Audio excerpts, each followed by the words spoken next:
For 6 years, the city of El Paso has waited for justice in the state trial against Patrick Crusius, a gunman who traveled here to El Paso and killed 23 people and injured 22 others in a racially motivated attack at a Walmart in 2019. Well, for 6 years, we've been in and out of this courtroom waiting to see if he would face the death penalty. Well, for 6 years, we've had no answers until today, and they didn't come from inside the courtroom. The district attorney has announced he will be offering a plea deal to Patrick Crusius and taking the death penalty off the table. Now, I asked the hard questions to bring you the answers you deserve. This was not a decision that was reached lightly or hastily. This is something that has been ongoing for a discussion that has been ongoing for several months. It's something that I personally have thought about very much so. That is how District Attorney James Montoya started his address to the media, confirming that his office would no longer be seeking the death penalty in the state trial against Patrick Crusius, the gunman who targeted El Paso in 2019, killing 23 people and injuring 22 others in a racially motivated attack at a local Walmart. You know, I started these conversations apologizing to them that I'm the fourth DA that they have to meet over the last 6 years. Montoya took office just under 4 months ago and has since been navigating the fallout left behind by former district attorneys Bill Hicks and Yvonne Rosales. These families have been in limbo for 6 years. 6 whole years. Crusius' defense has accused previous prosecutors of misconduct. Those allegations, paired with years of delays and COVID, meant that by 2025, no trial date had ever been set. They just wanted it to be over.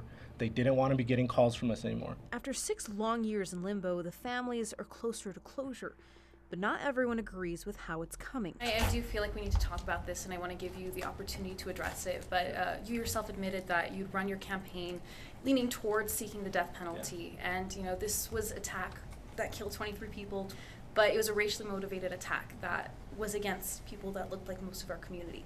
What do you have to say to the people who now feel betrayed and maybe even misled by this decision? Yeah, the circumstances, not even the circumstances, I met with the families. It's that simple. That's what changed. I'm telling you, to this day, right now, I think he deserves to die for what he did. That is my personal opinion. But that, you know, I'm the community's elected representative. I'm these families' representative. And I cannot tell them to their face after having these conversations with them where they have told me that they want this case over with, for me to tell them, I hear what you say, I understand it, but nah, we're gonna keep doing this. I am not gonna do that. So how did the case end up where it's at now? Well, for many years, we saw several district attorneys oversee the state's case against Patrick Crusius. But now we're breaking down how exactly did current district attorney James Montoya come to today's decision. Well, I broke down a timeline of how the state pursued the death penalty against Patrick Crusius despite many legal battles.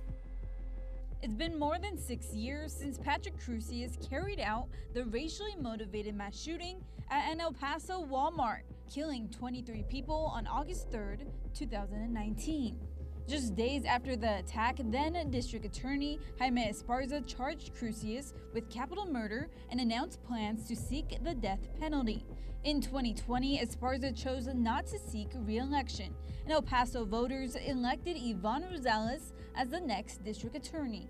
Yes, we'll definitely seek the death penalty, but that type of case, it's automatically going to be set for an appeal. But her time in office was short-lived. She faced mounting legal challenges, accusations of incompetence, and claims of prosecutorial misconduct. Under growing pressure, she resigned in November 2022. Texas Governor Greg Abbott then appointed Bill Hicks to take over the case. I'm the 3rd district attorney to handle this case. Under Bill Hicks, the case moved forward under a gag order. And in September 2024, a judge set jury selection set for January 2026. That same month, the Crusius defense team accused prosecutors from all 3 DA administrations of misconduct. They filed a motion to dismiss the capital murder and assault charges and to take the death penalty off the table. It's the same office that Mr. Hicks holds.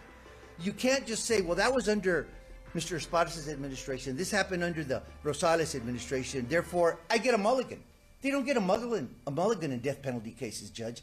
No, listen, their accusations are not based in the law. We're fine. I'm very comfortable.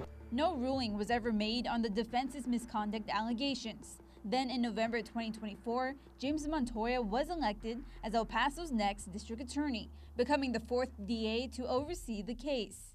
And now Montoya has announced he will not seek the death penalty for Patrick Crusius. I could not, in good conscience, continue to seek the death penalty against the wishes of so many of the victims.